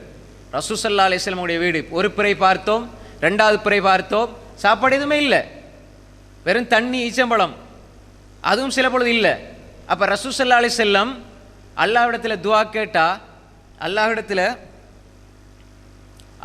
துஆ கேட்டா அல்லாஹ் கொடுக்க மாட்டானா? ரசூல் ஸல்லல்லாஹு அலைஹி வஸல்லம் ஓடி போய், யா அல்லாஹ் எனக்கு இதை சரி செஞ்சுதாயா அல்லாஹ், எனக்கு ஒரு மாடி வீடத்தாயா அல்லாஹ், ஒரு பெரிய மாளிகை தாயா அல்லாஹ் அப்படின்னு கேட்டால் அல்லாஹ் கொடுக்க மாட்டானா? கொடுக்க மாட்டானா? ரசூல் ஸல்லல்லாஹு அலைஹி வஸல்லம் சுஜூதுக்கு போகிறாங்க, ஆயிஷா ரலியல்லாஹு அன்ஹா அவங்களோட வீட்டோட சைஸை பாருங்க. அப்போ எதை ரசூல் ஸல்லல்லாஹு அலைஹி வஸல்லம் சொன்னாங்க மகிழ்ச்சியான நிம்மதியான வீடுண்டு? சுஜூதுக்கு போனால் ஆயிஷா ரலியோட கால் இருக்கும், காலை தட்டினா காலை மடக்குவாங்க, சுஜூ செய்வாங்க. வீடு எவ்வளோ பெருசாக இருக்கும். இப்போ ரசூலுல்லாஹி ஸல்லல்லாஹு அலைஹி வஸல்லம் தொழுகிற பொழுது, ரசூல்லா தொழும்புல ஆயிஷா நாய் முன்னுக்கு படுத்து கிடக்குறாங்க, உறங்குறாங்கண்டா ஆயிஷா நாய்க்கு தெரியாது ரசூல்லா தொழுவாங்கண்டு, பின்னால் படுக்கலாம் தானே, இடம் இல்லை. அப்போ ரசூல்லா காலை இப்படி தட்டினா அவங்க காலை எடுப்பாங்க, தொழுவாங்க. அப்போ எவ்வளோ பெரிய வீடு. அந்த வீட்டுக்குள்ளே நிம்மதி இருந்தது, அந்த வீட்டுக்குள்ளே நிம்மதி இருந்தது. அதனால தானே அந்த நிம்மதியைத்தானே சொர்க்கத்திலும் ஆயிஷா எனக்கு மனைவி, ஹப்சா எனக்கு மனைவி. அன்புக்குரிய சகோதரிகளை, தாய்மார்களே, வீடு பெருசாக இருக்குது, வீட்டில் இருக்கிற பொருள்கள் அதிகமாக இருக்குது, அல்ல நிம்மதி. வீடு சிறிதாக இருந்தாலும், வீட்டினுடைய உறுப்பினர்கள் கொஞ்சமாக இருந்தாலும் கூடுதலாக இருந்தாலும், வீட்டுக்குள்ள நடைபெற காரியங்கள் தான் நிம்மதியை தீர்மானிக்கிறது. அப்போ எனவே ரசூல் ஸல்லல்லாஹு அலைஹி வஸல்லம் சாப்பிட்றதுக்கு பெருசாக ஒன்றுமில்லை, ஆனால் மன நிம்மதியோடு வாழ்ந்தார்கள். ரசூலா கவலைப்பட்டாங்களா? கவலைப்பட்டாங்க. இந்த உம்மத்தை பற்றி கவலைப்படுறது நிம்மதியை கொடுக்கும். இந்த உம்மத்தை பற்றி கவலைப்படுறது ரசூலாக்கு நிம்மதியை கொடுத்தது. ஆனால் நிம்மதியாக வாழ்கிற ஒரு மனிதனுக்கு கவலை வரும், ஆனால் அந்த கவலையிலும் நிம்மதி இருக்கும். அதை நல்லா புரிந்து கொள்ளுங்க அன்புக்குரிய சகோதரிகளை, தாய்மார்களே. இப்போ நாம் சில விடயங்களை சுருக்கமாக நாங்கள் சில விடயங்களை பார்ப்போம். இந்த விடயங்கள் நடக்கிற பொழுது வீட்டுக்குள் நிம்மதி உருவாகும், ஏற்படும். முதலாவதாக, எந்த வீட்டுக்குள் தொழுகை இருக்கிறதோ அந்த வீட்டில் நிம்மதி இருக்கும். வீட்டில் 5 பேர் இருந்தால் 5 பேரும் தொழணும். இப்போ நான் இதுக்கு முன்னாடி சொன்னேன், அதாவது வீட்டுக்குள்ளே நடக்கிற இபாதத்துக்களை வச்சுத்தான் நிம்மதியை பார்க்கணுமே தவிர, வீட்டில் ஃப்ரிட்ஜில் என்ன இருக்குது என்பதை வச்செல்லாம் நிம்மதி பார்க்கறது இல்லை சானே. அப்போ நிம்மதி பார்க்கணும் எதை வச்சு? வீட்டுக்குள்ளே நடக்கிற வழிபாடுகள், வீட்டுக்குள்ளே நடக்கிற செயல்பாடுகள். இப்போ அதில் அடிப்படை தொழுகை. அல்லாஹ் குர்ஆன்ல சொல்றான், வஅமுர் அஹ்லக பிஸ்ஸலாத்தி வஸ்தபிர் அலைஹா லா நஸ்அலுக ரிஸ்கா நஹ்னு நர்ஸுகுக் வல் ஆகிபத்து லித்தக்வா வஅமுர் அஹ்லக பிஸ்ஸலாத்தி வஸ்தபிர் அலைஹா. நபியே, உங்களோட குடும்பத்துக்கு தொழுகையை கொண்டு ஏவுங்கள், நீங்களும் அதில் உறுதியாக இருங்க. அப்படி இருந்தால் லா நஸ்அலுக ரிஸ்கா, நாங்கள் உங்களிடத்தில் வாழ்வாதாரத்தை கேட்க மாட்டோம், உங்களுக்கு நாங்கள் வாழ்வாதாரத்தை வழங்குவோம். அப்போ யார் தொழுகை கடைப்பிடிப்பாங்களோ அங்கே ரிஸ்க் அல்லாஹ் கொடுப்பான், வீட்டில் பரக்கத்து உண்டாகும். அல்லாஹ் தார ரிஸ்கில் பரக்கத்து இருக்குது. அல்லாஹ் உண்ட தாரான் என்றால் அதில் நிம்மதி இருக்கும். இப்போ ரிஸ்க்குண்டா என்ன? ரிஸ்கில் மிகப்பெரிய ரிஸ்க் என்ன? சோறு கறி அல்ல, நம்ம நினைக்கிறது சாப்பாடுண்டு. ரிஸ்கில் சோறு கறி சாப்பாடு அல்ல முதலாவது ரிஸ்க். ரிஸ்கில் மிகப்பெரிய ரிஸ்க் என்ன தெரியுமா? உலகத்தில் அது விற்கப்பட்டால் அதை வாங்குறதுக்கு இன்றைக்கு பணக்காரர்கள் முந்தி அடித்து கொண்டு ஓடுவாங்க. அது விற்கப்பட்டா என்ன சொல்லுங்க, அது விற்கப்படாது. பணக்காரர்கள்லாம் அப்படியே வரிசைக்கு நிற்பாங்க, கோடீஸ்வரர்கள் வரிசைக்கு நிற்பாங்க, அரசியல்வாதி ஆட்சியாளர்கள் அப்படி வரிசைக்கு நிற்பாங்க. ஆனால் அது விற்கப்படாது. அதுதான் ரிஸ்கில் மிகப்பெரிய ரிஸ்க். என்ன? நிம்மதி. ஆனால் அது அல்லாஹுக்கு முன்னால் செய்கிற சஜதாவில் இருக்கிறது என்பது தெரியாது. மோமின்களுக்கு தெரியும், அது மோமின்களுக்கு தெரியும். அல்லாஹுவை தனித்திருந்து நாம் செய்கிற திக்ரில் இருக்கிறது என்பது தெரியாது. அல்லாஹோடு தனிமையில் உரையாடுகிற அந்த உரையாடலில் இருக்கிறது என்பது பல பேருக்கு தெரியாது. மனதின் காயங்கள் ஏற்படுகிற பொழுது கையில் குர்ஆனை எடுக்கிற பொழுது வார அந்த நிம்மதி இருக்குதே, அது வேற யாருக்கும் கிடைக்காது. அப்போ எனவே இந்த நிம்மதி என்பது ரிஸ்கில் பெரிய ரிஸ்க். அப்போ அல்லாஹ் தொழுகையை நீங்கள் சரியாக நிறைவேற்றினால் நஹ்னு நர்ஸுகுக், உங்களுக்கு ரிஸ்கை தருவோம். அதில் மிக பிரதானமானது அமைதி, நிம்மதியை தருவோம். பொதுவாக மொழிபெயர்க்கும் பொழுது நாங்கள் ரிஸ்க்கை கேட்க மாட்டோம், உங்களுக்கு ரிஸ்க்கை நாங்கள் தருவோம்னு சொல்லிட்டு போயிடுவாங்க. அப்படின்னா என்ன, நாங்கள் எல்லாம் நினச்சிக்கொள்ளும், ரைட், நல்ல வீட்டில் பறக்கத்துண்டாகும், சாப்பாடு கிடைக்கணும். இதெல்லாம் சாப்பாடு, சில பொழுது சாப்பாடு சாப்பிட்டுக்கிட்டே நிம்மதி இல்லாமல் இருப்பாங்க. சாப்பாடு சாப்பிடுவாங்க, நிம்மதி இருக்காது. சிலர் பசியில் இருப்பாங்க, நிம்மதியாக இருப்பாங்க. அதுக்கு உதாரணம் என்ன? உண்மையிலேயே ஒரு பச்சை புள்ள காலையில் ஒரு 10 மணிக்கு சாப்பிட்டுண்டா திரும்ப 5 மணிக்கு பசின்னு கத்த ஆரம்பிக்கும். அதே புள்ளைய பாருங்க, வீட்டில் உள்ள சூழல், தாய் தகப்பனுடைய அந்த பழக்க வழக்கம், அவ பார்க்குற பார்வை வச்சு அந்த பிள்ளைக்கு ரமதான் காலத்தில் பசித்திருக்கிறது ஒரு நிம்மதியை உணர்றதை பார்க்குறீங்களா இல்லையா? பசித்திருக்கிறதுல யாராவது ஒரு சந்தோஷம் அடைவாங்களா? ரமதான் வாரது எவ்வளோ நாம் எதிர்பார்த்துருக்கிறோம், எவ்வளோ சந்தோஷம். ஆனால் வேறு நேரத்தில் வேறு நாளில் பசிக்கிறது எவ்வளோ கஷ்டம். பசியாக இருந்தா என்ன பசி பொறுத்துக்க மாட்டா என்ன மாப்பிள்ளை அப்படிங்குவாங்க, என்ன பசியோடு இருக்க இயலாதுங்குவாங்க, புள்ள பசி பொறுக்காதுங்குவாங்க. ஆனால் 10 வயசு தான், 30 நோம்பு பிடிக்கும் அந்த புள்ள. அப்போ எப்படி அந்த பிள்ளைகளுக்கு எங்களுக்கு பசித்திருப்பதில் முஃமின்கள் சந்தோஷம் அடைகிறார்கள் என்றால் அது அல்லாஹுக்காக என்ற உணர்வு.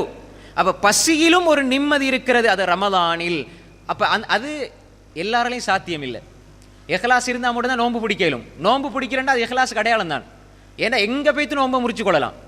ஏன்னா ஒரு பசி தாகம்னா எங்கே யாரும் பார்க்காத பல இடங்கள் இருக்குது. ஆனால் இஹ்லாஸ் இருந்தால் மட்டும்தான் நோன்பை வைத்துக்கொள்ள முடியும். அதனால தான் அல்லாஹ் என்ன சொல்லலாம் ஹதீஸ் குத்ஸி, அஸ்ஸௌமுலி, நோன்பு எனக்குரியது, வானா ஜிசிபி, நானே கூலி கொடுக்குறேன். அப்போ அல்லாஹ் எல்லாத்துக்கும் கூலி கொடுக்குறான் தானே, இதுக்கு மட்டுமா கூலி கொடுக்குறான்? அப்போ நோன்பை பிரத்யேகமாக சொல்கிற காரணம் என்னென்னா அது இஹ்லாஸ் இருந்தால் மட்டும் தான் சாத்தியம். எங்கே போய்த்து நோன்பு திறக்கலாம்? எங்கள் சின்ன பிள்ளையில ஹவுதில் ஒழு செய்வாங்க, தண்ணியை குடிச்சிருவாங்க. அதே மாதிரி பாத்ரூம் போவாங்க, என்ன செய்வாங்க, குளிக்கும் போது தண்ணியை குடிச்சிருவாங்க. அது யாரும் பார்க்க மாட்டாங்க, கேட்க மாட்டாங்க. ஆனால் அந்த புள்ள நோன்பு வைக்கிறதாக இருந்தால் இஹ்லாஸ் முக்கியம், இஹ்லாஸ் இருக்கணும், அல்லாஹ் பார்க்குறான் அந்த தக்குவா இருக்கணும். அது இருக்குது. நாங்கள் பசியில் இருக்கிறோம், ஆனால் நிம்மதி அதை கண்கூடாக நாங்கள் பார்க்குறோம். அன்புக்குரிய சகோதரர்களே, அப்போ எனவே நர்சுகுக் நஹ்னு நர்சுகுக் என்றால் அல்லாஹ் வீட்டுக்குள்ள தொழுகை இருந்தால் நிம்மதியை கொண்டு வருவான். எந்த வீட்டில் பிள்ளைகள் தொலை இல்லையோ, தொழுகையுடைய சூழல் இல்லையோ, அங்கே நிம்மதி இருக்காது, அங்கே பரக்கத்து இருக்காது. அங்கே ஒன்று நிம்மதி. ரெண்டாவது பரக்கத் என்றால் அந்த வார்த்தைக்கு தமிழில் மொழிபெயர்க்க இயலாது. அறிஞர்கள் சொல்லுவாங்க, சில அரபு வார்த்தைகள் அதை அரபுலே தான் சொல்லணும், அதுக்கு மொழிபெயர்க்க இயலாது, மொழிபெயர்க்கிற தமிழில் இல்லை. அதுக்கு சில அறிஞர்கள் சொல்லுவாங்க பரக்கத்தை மொழிபெயர்த்து அந்த பரக்கத்து இல்லாமல் போயிடும்னு சொல்லுவாங்க. அந்த அளவுக்கு அது ஒரு நிறைய கருத்துக்களை உள்ளடக்கிய வார்த்தை பரக்கத். இது அல்லாஹ் தந்த அருள்களை பொருந்திக் கொள்கிற மனோபக்குவம் கிடைத்தால் அந்த மனசு பரக்கத் பொதிந்த மனசு, உள்ளம் இருக்குதானே, அந்த உள்ளத்தில் போதும் என்ற ஒரு எண்ணம் வருகிறது என்றா, இந்த எண்ணத்தை, இந்த சிந்தனை அல்லாஹ் போடுறான் என்றால் இதுதான் பரக்கத்தான சிந்தனை, பரக்கத்தான எண்ணம். எதை பார்த்தாலும் பரக்கத். கொஞ்சம் தான் இருக்கும், கணவனை கஷ்டப்படுத்த மாட்டாங்க. கொஞ்சம் தான் இருக்கும், மனைவியை கஷ்டப்படுத்த மாட்டாங்க. கொஞ்சம் தான் இருக்கும், பிள்ளைகளை கஷ்டப்படுத்த மாட்டாங்க. புன்னகையோடு கடந்து செல்வாங்க, ஆறுதலாக பேசுவாங்க, எரிஞ்சுள மாட்டாங்க. மனசில் நிம்மதி இருக்குது. ஏன்னா இன்றைக்கி கணவன் சைடில் பிழை வந்தால் மனைவி பாய்வாங்க, மனைவியோட சைடில் பிழை வந்தால் கணவன் பாய்வாங்க. இந்த 2 பாய்ச்சலும் ஏட்டிக்கு போட்டியாக நடக்கிறது. 2 பக்கத்துலேயும் அன்பு பரிமாறப்படுமாக இருந்தால் அதுதான் பரக்கத். நான் புரிஞ்சுக்கணும், ரைட், இவர் வேணும்னு இதை செய்யல, இப்போ அவர் கஷ்டப்பட்டு வாராரு, நான் கொஞ்சம் அன்பாக பேசணும் என்று நான் நினைத்தால், அதே மாதிரி மனைவி காலையிலிருந்து இரவு வரை கஷ்டப்படுகிறாளே, நான் இவளோட அன்பா நடக்கணும் என்று கணவன் புரிந்து கொண்டால் அங்கே வீணான விவாதங்கள், பிரச்சனைகளுக்கு வழி இல்லை. இது எப்போ சாத்தியமாகும் என்றால் தொழுகையோட இருக்கக்கூடிய குடும்பமும் தொழுகை வாழ்க்கையாக மாற்றப்படுகின்ற குடும்பம். 2 விஷயம் இருக்கணும். ஒன்று தொழுகை, 2வது தொழுகை வாழ்க்கையில் அல்ல, வாழ்க்கையில் தொழுகை அல்ல, வாழ்க்கையே தொழுகை தான். அப்படின்னா என்ன அர்த்தம்? வாழ்க்கையில் ஒரு நாளையில் 5 நேரம் தொழுகிறோன்னு நினச்சிடக்கூடாது. இப்போ 5 நேரம் தொழுதால் லொஹர் அசர் கடையில், அசர் மகரிப் கடையில் இந்த பாவங்களை மன்னிக்கணும் ஹதீஸில் வருது தானே. 5 நேர தொழுகையில் இடைப்பட்டது மன்னிக்குமெண்டா, அப்போ லொஹரை தொழுவிட்டு பாவம் செய்யலான்னு அர்த்தமா? இல்லை, அந்த மனிதன் இடைப்பட்ட நேரங்களில் அந்த பாவத்தில் மிக மிக கரிசனையோடு இருப்பான், செய்யாமல் இருப்பான். அதை மீறி செஞ்சுட்டான்னா அல்லாஹ் மன்னிச்சிடுவான். நல்ல விளைக்கணும் இந்த ஹதீஸு. அப்போ என்ன அர்த்தம்? தொழுகை வாழ்க்கையாக மாறணும். தொழுகை வாழ்க்கையாக மாறண்டா என்ன? அல்லாஹு அக்பர். இப்போ கூல் ட்ரிங்க்ஸ் இருக்குது, குடிப்பீங்களா? முன்னுக்கு மனைவி இருக்கிறாங்க, பேசுவீங்களா? புள்ளை இருக்குது, பேசுவீங்களா? டிவி இருக்குது, பார்ப்பீங்களா? பார்க்க மாட்டீங்க. ஏன்? இப்போ தொழுகைக்குள்ளே எல்லாம் ஹராம் தானே.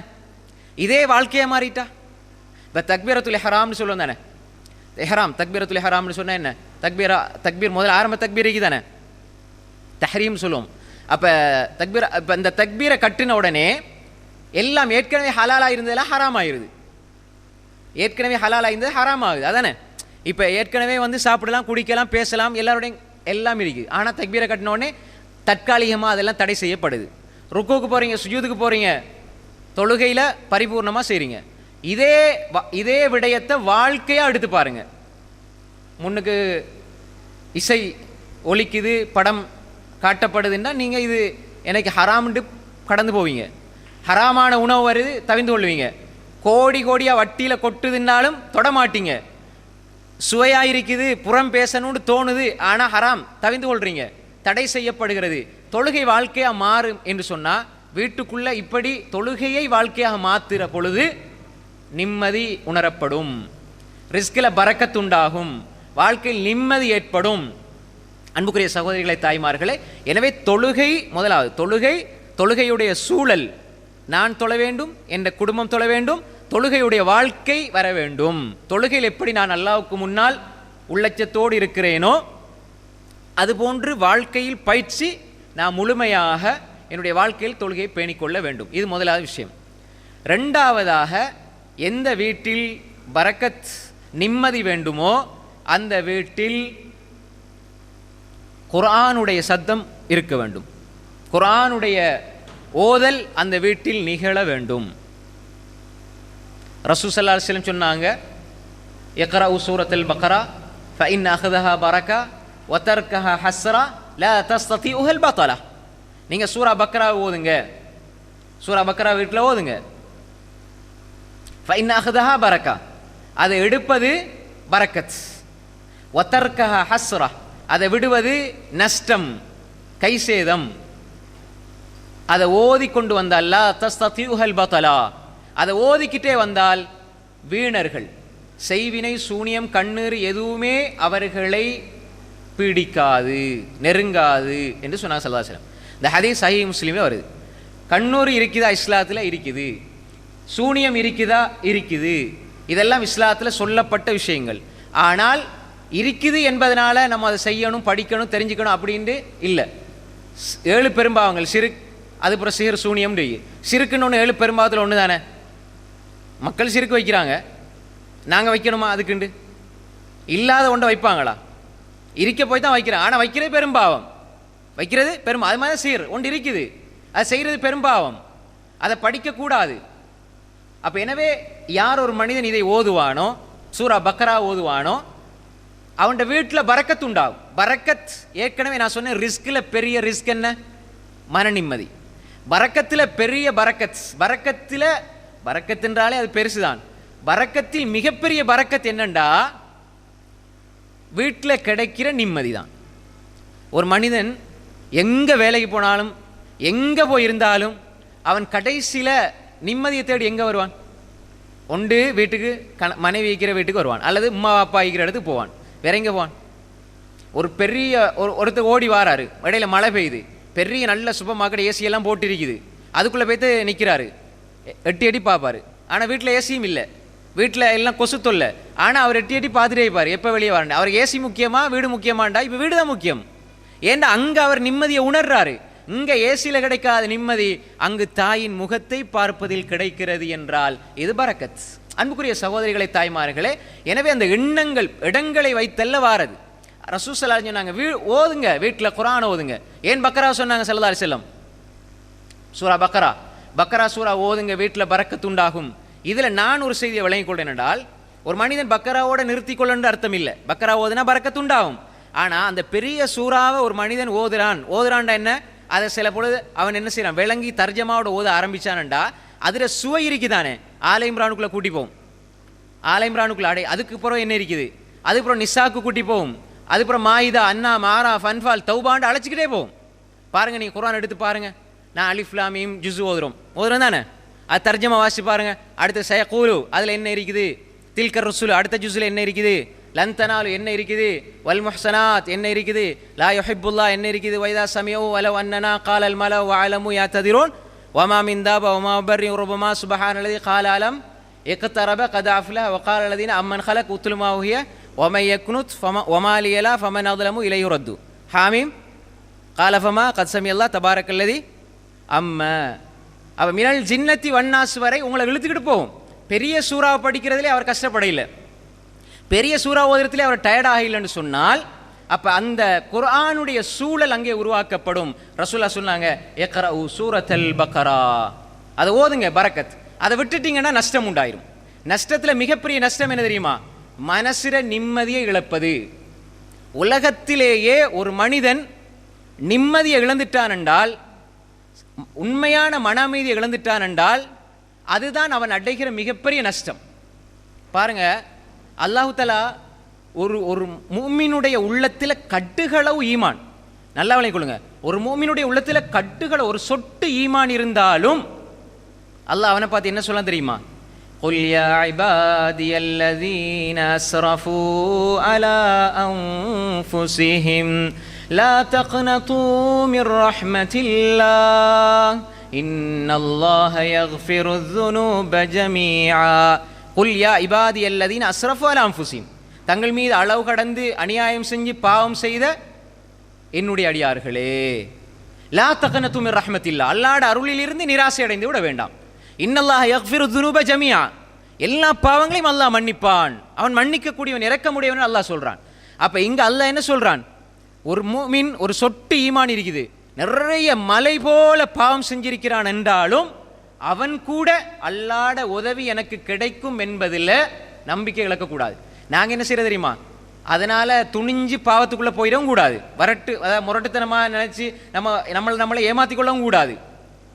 அதாவது மடத்தனமான தைரியமும் இருக்கக்கூடாது. அதே நேரம் நிராசை வந்துடக்கூடாது. நிராசை அது காஃபிர்களுடைய பண்பு.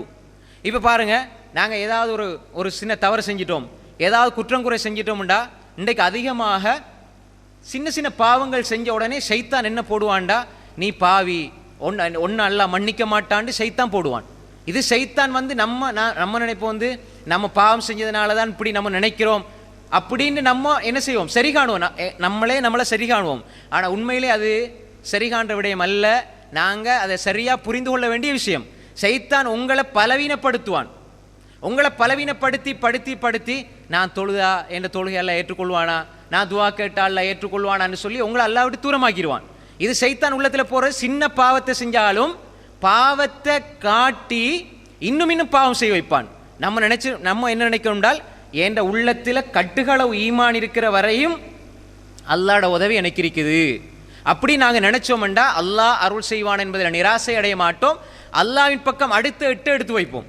அப்படி இல்லைண்டா பின்னுக்கு போவோம். ஷைத்தான் உங்களை வழிகெடுத்துட்டு போவான். லொஹர் அசர் மிஸ் ஆச்சு, அதுக்கப்புறம் மக்ரிப் இஷா மிஸ் ஆகும், அப்புறம் சுபு மிஸ் ஆகும், அதுக்கப்புறம் ஓதல், அப்படி எல்லாம் விடுபட்டு போயிடும். எனவே அன்புக்குரிய சகோதரிகளை, தாய்மார்களே, நாங்கள் தெளிவாக விளங்கிக் கொள்ளணும்.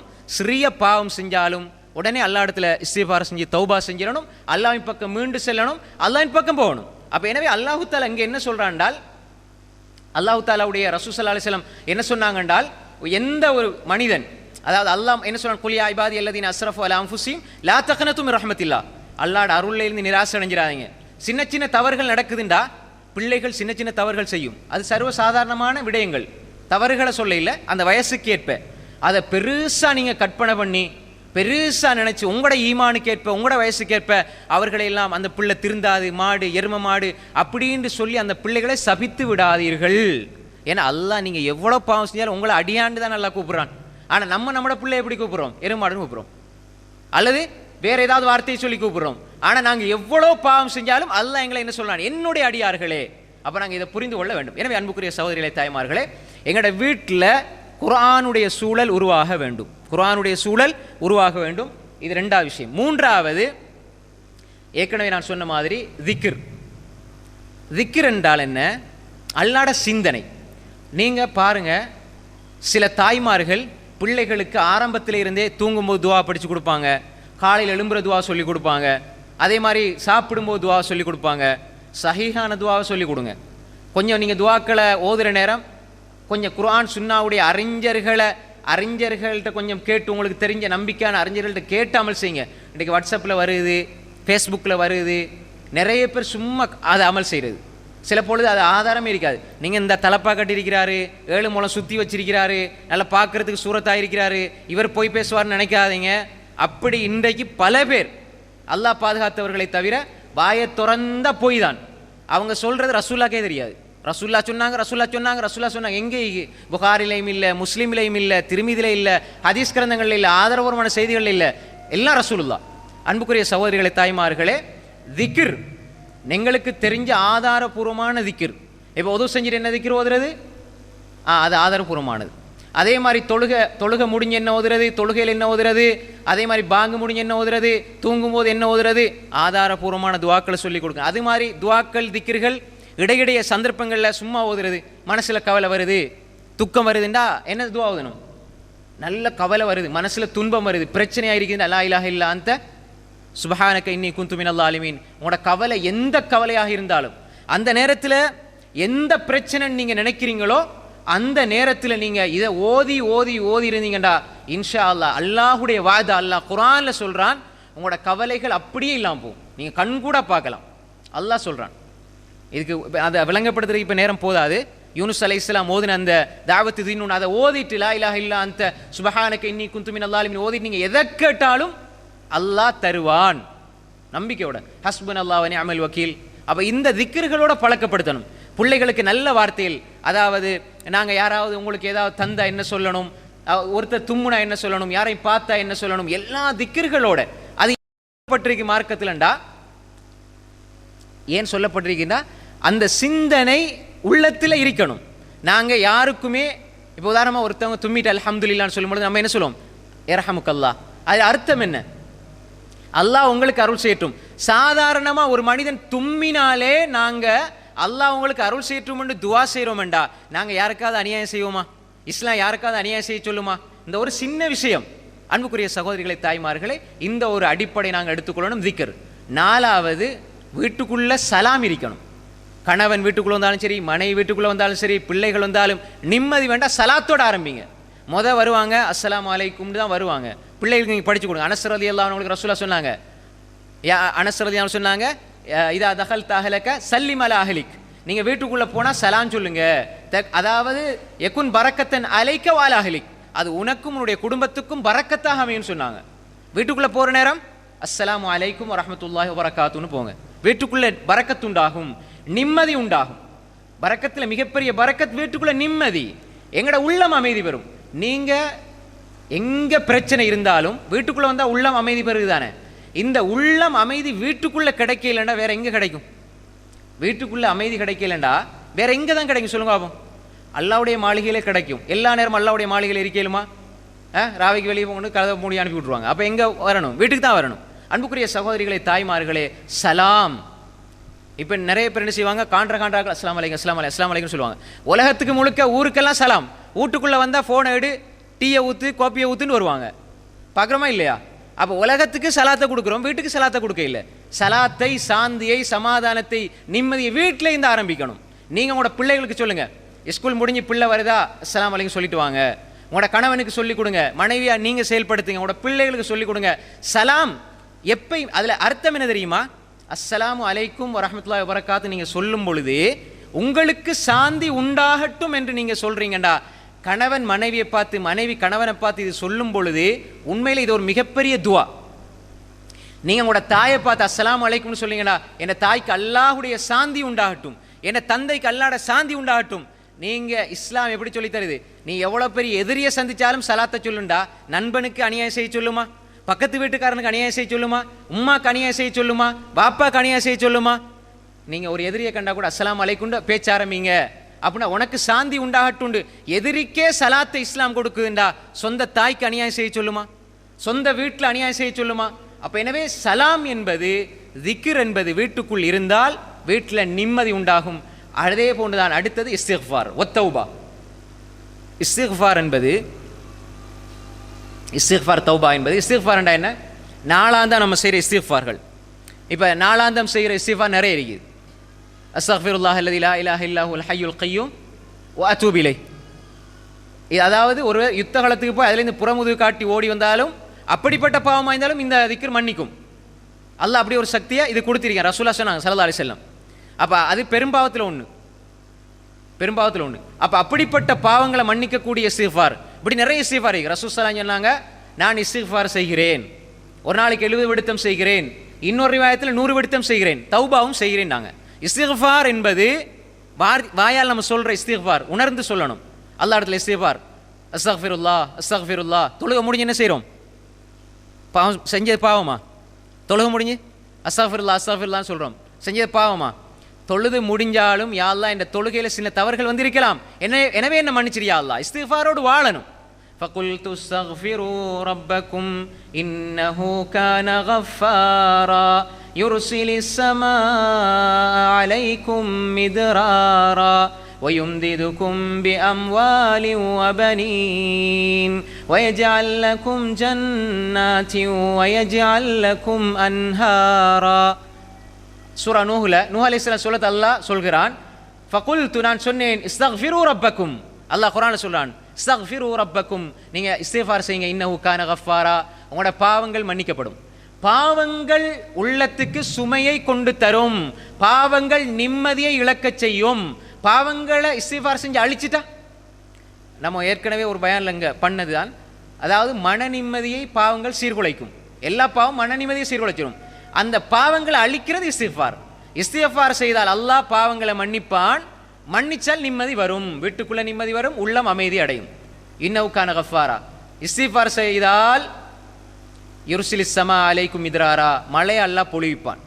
வயும்திதுக்கும் பி அம்வாலி வபனீன், பொருளாதாரத்தை அல்லாஹ் அதிகப்படுத்தி தருவான், பிள்ளை பாக்கிய தருவான். வயஜஅல் லக்கும் ஜன்னாதி வயஜஅல் லக்கும் அன்ஹாரா, அல்லாஹ் தோட்டம் துறவுகளை செழித்து வளரச் செய்வான், ஆறுகளை அப்படி அல்லாஹ் சீராக பெருக்கெடுத்து ஓடச் செய்வான். அப்போ இஸ்திக்ஃபார் நீங்கள் செஞ்சா இந்த இயற்கை, இந்த மரங்கள் செழிப்பாகுதுண்டா, தௌஹீதை சுமந்த உள்ளம் செழிப்பாகாதா? உள்ளத்தில் இருக்கிற கவலை போகாதா?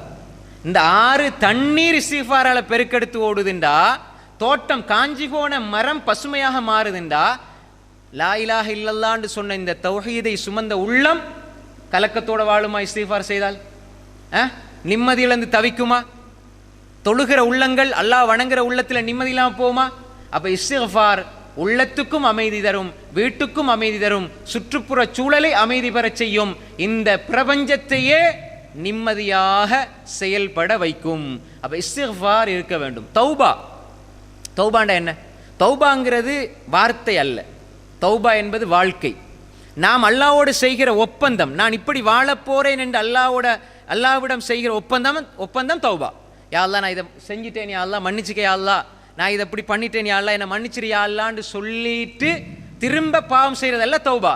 நான் இதை செய்தேன், உணர்கிறேன், மன்றாடுகிறேன், யா அல்லாஹ் நான் அழுது புலம்பி உன்னிடம் கெஞ்சுகிறேன், கதறுகிறேன், இதன் பின்னால் இந்த தவறை நான் செய்ய மாட்டேன் என்ற ஒரு ஒப்பந்தத்தை நீங்கள் கொடுத்து விட்டு அந்த பாவத்தை திரும்பி பார்க்காமல் நீங்கள் பயணிக்கிற அந்த வாழ்க்கை தான் தௌபாவே தவிர நீங்கள் செய்கிற சொல்கிற வார்த்தை அல்ல.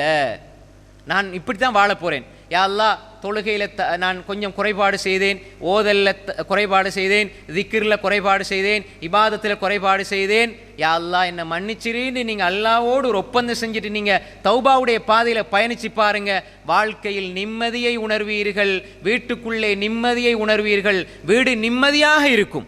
அன்புக்குரிய சகோதரிகளே, தாய்மார்களே, இப்படி நிறைய விடயங்களை சொல்லி கொண்டு போகலாம்.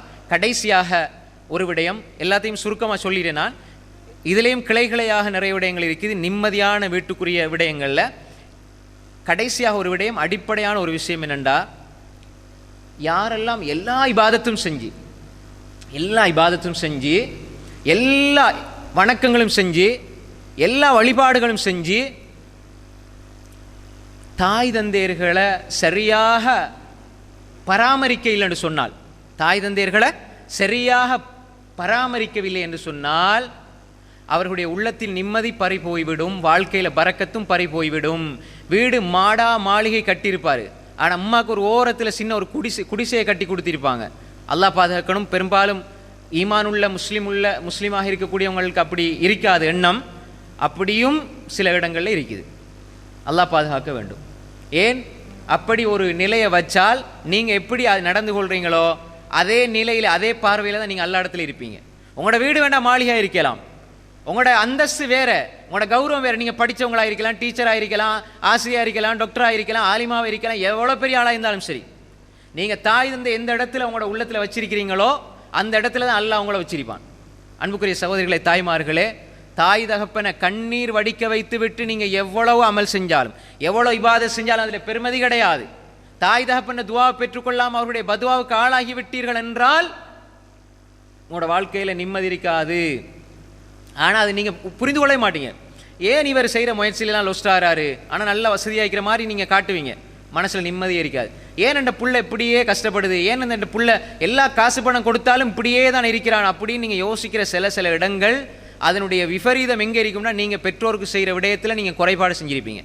எனவே வாழும் பொழுது உங்களோட பெற்றோர் உயிரோடு இருப்பாங்கண்டா நீங்கள் சொர்க்கம் போகிறதுக்கு மிகப்பெரிய வழி அவர்கள் பேணிக்கொள்ளுங்கள். எவ்வளோ பெரிய அறிஞர்கள், அதான் ஹைவா இப்னு ஷுரைஹ் ரஹ்மத்துல்லாஹி, மிகப்பெரிய இஸ்லாமிய அறிஞர். ஹைவா இப்னு ஷுரைஹ் ரஹ்மத்துல்லாஹி மிகப்பெரிய இஸ்லாமிய அறிஞர். அவர் பெரிய பெரிய முஹத்திசீன்கள், ஃபுகஹாக்கள், பெரிய பெரிய அறிஞர்கள் எல்லாம் இருக்கிற சபையில் உரை நிகழ்த்தி கொண்டிருந்தான். பயான் பண்ணி கொண்டிருக்கிற வேளையில் கிளாஸ் நடத்தி கொண்டிருப்பாங்க. பெரிய பெரிய ஆலிம்கள், முஹத்திஸ்கள், பெரிய பெரிய அறிஞர்களுக்கு கிளாஸ் நடத்திருக்கிறார். இவர் பெரிய அறிஞர் ஹைவா இப்னு ஷுரைஹ் ரஹ்மத்துல்லாஹி. அப்போ திடீர்னு ஒரு பெண்மணி வந்தாங்க பின்னுக்கு, இப்படி இந்த சபை, இப்படி ஒரு சபைக்கு பின்னால் அப்படி வந்தாங்க ஒரு பெண்மணி. பெரிய பெரிய உலமாக்கள் இருக்கிற சபை, இவர் பாடம் நடத்தியிருக்கிறார். வந்து ஹைவான்னு கூப்பிட்டாங்க. ஹைவான்னு கூப்பிட்டோடனே என்னன்னு கேட்டாங்க. நான் அந்த கோழி அவுத்துட்டு இருக்கிறேன், கோழி இருக்குதானே கோழி, அது வெளியே நிற்குது என்ற கோழியெல்லாம் போய்த்து அதுக்கு தீனியை வச்சுட்டு வான்ட்டு போயிட்டாங்க. இவரும் அப்படியே போகிறாரு, போயிட்டு கோழிக்கு தீனியை வச்சுட்டு திரும்ப வந்து பாடம் நடத்துகிறார். புகாரி, முஸ்லிம், திர்மிதி, நஸா, இப்னு மாஜா, அபூதாவுத், தாரகுத்னி, தபரானி, தஃப்சீர் இப்னு கஸீர், தஃப்சீர் தபரி, குர்துபி, தஃப்சீர் துர்ருல் மன்சூர், தஃப்சீர் பகவி, இதெல்லாம் இது போன்ற பெரும்பெரும் பொக்கிஷங்கள் சொந்தக்காரர்கள், அறிஞர்கள், அதை படித்தவங்க. இப்படிப்பட்ட அறிஞர் கோழிக்கு தீனை வச்சுட்டு வரார். வந்து சொன்னார், யார் தெரியுமா வந்தது என் உம்மா வந்து அவங்களோட கோழிக்கு தீனி வைக்க சொல்லிட்டு போகிறாங்க, நான் தீனியை வச்சுட்டு வரேன். உம்மாவுக்கு கட்டுப்படணும், அது எந்த பெரிய இடத்துல இருந்தாலும் சரி. நாங்கள் இன்றைக்கு கிளாஸுக்கு ஒரு நிமிஷம் லேட்டான உம்மா கேஸ் ரேச்சு, பிள்ளைகள் அல்லா பாதுகாக்கணும். உம்மா கேஸ் ரேச்சு எப்படி ஏசுகிறாங்க, ஒரு சின்ன ஒரு வேலை தான், அது எப்பயும் செஞ்சுக்கலாம். நான் படிக்கிற விளங்குது இல்லையா, கண்ணுக்கு விளங்குது இல்லையா உனக்கு அப்படின்னு கேட்பாங்க. நீ என்ன குருடியான்னு கேட்பாங்க. வரம்பு மீறி பேசி விடுகிறார்கள். அல்லாஹ் பாதுகாக்கணும். இந்த வார்த்தைகள் இருக்கிறதே தாய் தந்தையர்களுக்கு சீன்னு சொல்லிடாதீங்க. ஆனால் சி என்பதை தாண்டி போடி, வாடி, இருடி என்றெல்லாம் சொல்லுகிற வார்த்தை. அன்புக்குரிய தாய்மார்களை, சகோதரிகளை, நாங்களும் பிள்ளைகளோட அன்பாக பேசணும். அது ஒரு விஷயம் இருக்குது. எப்பயுமே வாங்க போங்க அன்பாக பேசுங்க, என்னமாண்டு செல்லமாக பேசுங்க, அது இஸ்லாம். அப்போ பிள்ளைகள் மரியாதை இல்லாமல் பேசுகிறாங்கன்னு உள்ளத்தை அப்படி பேசி தாய் தந்தையருடைய உள்ளத்தை காயப்படுத்திட்டாங்கன்றால் அவர்கள் மன்னிக்காதவரை அல்லாஹ் மன்னிக்க மாட்டான். அல்லாஹ்ட பார்வையில் மிகப்பெரிய பாவி. அப்போ அன்புக்குரிய சகோதரிகளை, தாய்மார்களே, நாம் புரிந்து கொள்ளணும், தாய் தந்தையை நாங்கள் பராமரித்து கொள்ள வேண்டும். அதே மாதிரி தான் யார வாழ்க்கையில் பரக்கத்து உண்டாகணுமோ அவங்க குடும்ப உறவை சேர்ந்து வாழணும். யார வாழ்க்கையில் பரக்கத்து உண்டாகணுமோ, யார ஆயுள் நீடிக்கணுமோ அவர் குடும்ப உறவை சேர்ந்து வாழணும். இன்றைக்கு பாருங்க, ஒரே சகோதரி, தாத்தா தங்கச்சி, ரெண்டு பேரும் குமரியாகி கல்யாணம் முடிக்கிற வரைக்கும் ஒரே கோப்பையில் ஒன்றா போட்டு சாப்பிடுவாங்க, ஒரு பக்கத்தில் படுப்பாங்க. அவை இல்லைண்டா இவை இல்லை, இவை இல்லைண்டா அவை இல்லைண்டா அப்படி வாழ்ந்திருப்பாங்க 22 வயசு வரைக்கும். கல்யாணம் முடிச்சுக்க பிறகு இந்த கணவன் வீடு, உம்மா, காணி, இந்த புள்ள அந்த பிள்ளைக்கு லேசாக அப்படி அடிச்சிட்டுக்காக வேண்டி இவர மாப்பிள்ளை போய் கேட்டதுனால லேசாக சண்டை பிரச்சனை. 3, 4, 5, 10 வருஷமாக சொந்த தாத்தாவும் தங்கச்சியும் பேசுறதில்லை. இத்தனைக்கும் என்ன, நான் அவளை விட்டுட்டு இவ இருக்க மாட்டா, இவளை விட்டு அவ இருக்க மாட்டா, ஒரே கொப்பையில் தான் 2 பேரும் சாப்பிடுவாங்க. ஆனால் இன்று சின்ன பின்னமாக இருக்கிறது உறவு. சொந்த தாத்தா தங்கச்சியோட பேசல, சொந்த நான தம்பியோட பேசல, தாத்தாவோட உம்மா இறக்கம் என்பதனால தங்கச்சி உம்மாவோட பேசல, பல வருஷமாக பேசுறதில்லை. நானாக்கு வாப்பா காணி நிலத்தை கொஞ்சம் கூட கொடுத்துட்டார் என்பதற்காக வேண்டி தம்பி வாப்பாவோட நீண்ட நாள் பேசுறதில்லை, பகை. அவரை முகத்திலையும் முழிக்க மாட்டேன். துனியா சகோதரர்களே, துனியா. இந்த கணவன், தாத்தா தங்கச்சி, நானா தம்பி, அவங்களுக்கு வந்திருக்கிற மனைமார், இவ 2 பேருக்கும் இடையில போட்டி. நீ பெரியாளா, நான் பெரியாளா. மாமியார் ஒன்ன மதிக்கிறாங்களா, என்ன மதிக்கிறாங்களா, 2 பேருக்கும் போட்டி. போட்டியில் இந்த கணவனை தூண்டுறது, அவ அந்த கணவனை தூண்டுறது. கடைசியில் நானும் தம்பியும் சுக்குநூறாக பிரிந்திருக்கிறார்கள். சின்ன சின்ன விடயங்களுக்காக பல வருட பகை. நீங்கள் குடும்பத்தை பகைச்சு கொண்டா உங்களோட துவா ஏற்றுக்கொள்ளப்படாது, உங்களோட அமல்கள் ஏற்றுக்கொள்ளப்படாது. திங்கள் வியாழன் அமல் உயர்த்தப்படுகிறது. உறவை பகைச்சு கொண்டவர்களுடைய அமல் அல்லாஹ்விடத்தில் ஏற்றுக்கொள்ளப்பட மாட்டாது. அப்போ தாயை பகைச்சு கொண்டா, குடும்ப உறவை பாய்ச்சி கொண்டா லா யதுகுல் ஜன்னத காத்திய, உறவை துண்டிப்பவன் சொர்க்கம் செல்ல மாட்டான். எத்தனை வருஷமா சாட்சியோட பேசுறதில்ல, சின்னமாவோட பேசுறதில்ல, பெரியம்மாவோட பேசுறதில்ல, உம்மம்மாவோட பேசுறதில்ல. காரணம் சின்ன சின்ன சண்டைகள், சின்ன சின்ன சண்டை. அன்புக்குரிய சகோதரிகளே, தாய்மார்களே, ரிஸ்கில் வீட்டில் நிம்மதியில் ஒரு அடிப்படை தான் குடும்ப உறவு சீராக இருந்தால் வீடு நிம்மதியாக இருக்கும். அதே மாதிரி எங்களோட உள்ளம் அமைதியாக இருக்கும். எனவே குடும்ப உறவையும் நாங்கள் பேணிக்கொள்ள வேண்டும். எனவே அன்புக்குரிய சகோதரிகளே, தாய்மார்களே, எங்களுடைய வீடு நிம்மதியான வீடாக, எங்களுடைய உள்ளம் அமைதியான உள்ளமாக ஆக வேண்டும் என்றால் நாங்கள் சந்தோஷ மகிழ்ச்சியை புரிந்து கொள்ளணும், நிம்மதியை புரிந்து கொள்ளணும். அதே மாதிரி நிம்மதி என்பதை தெளிவாக விளங்கி கொண்டு நிம்மதி வாரதுக்கான அடிப்படை ஈமான் சாலிஹான் அமல். அதே மாதிரி அதை போக்குற, நிம்மதியை போக்குற விடயம் என்ன? அல்லாஹ்ட திக்ர், இஸ்லாம் புறக்கணிக்கப்படுறது. அதன் பின்னால் நிம்மதி ஏற்படுத்துகிற அமல்கள் தொழுகையை உள்ளட்சமாக தொழுகிறது, தொழுகிற சூழலை கொண்டு வாரது, குடும்ப உறுப்பினர்களுக்கு தொழுகிற வாழ்க்கையை பழக்கப்படுத்துறது, நாங்களும் தொழுகிற வாழ்க்கையை வாழ்றது. அதே மாதிரி குர்ஆன் ஓதுறது, குர்ஆனை விளங்குறது, குர்ஆனை படிக்கிறது, திக்ருடைய வாழ்க்கை, சலாமுடைய வாழ்க்கை, அந்த சூழலை உருவாக்கிக்கொள்ளணும். சலாம், அதே மாதிரி இஸ்திஃபாருடைய தௌபாவுடைய வாழ்க்கை, இஸ்திஃபாரை பேணிக்கொள்ளணும், தௌபாவை பேணிக்கொள்ளணும். அதே மாதிரி குடும்ப உறவுகளை தாய் தகப்பனை மரியாதை செய்யணும், மன்னிக்கணும், அவர்களோடு விட்டு கொடுத்து நடக்கணும், அவர்களுக்கு உபகாரம் செய்யணும். அதே மாதிரி குடும்ப உறவை சேர்ந்து வாழ்ந்தால் எங்களுடைய உள்ளம் அமைதி பெறும், இல்லம் நிம்மதி பெறும். அல்லாஹு தாலா நிம்மதியான உள்ளத்தையும் நிம்மதியான வீட்டையும் நம்ம எல்லோருக்கும் தந்தருள்வானாக. வ ஆகிரு தஅவானா அனில் ஹம்துலில்லாஹி ரப்பில் ஆலமீன். வஸ்ஸலாமு அலைக்கும் வரஹ்மத்துல்லாஹி வபரகாத்துஹு.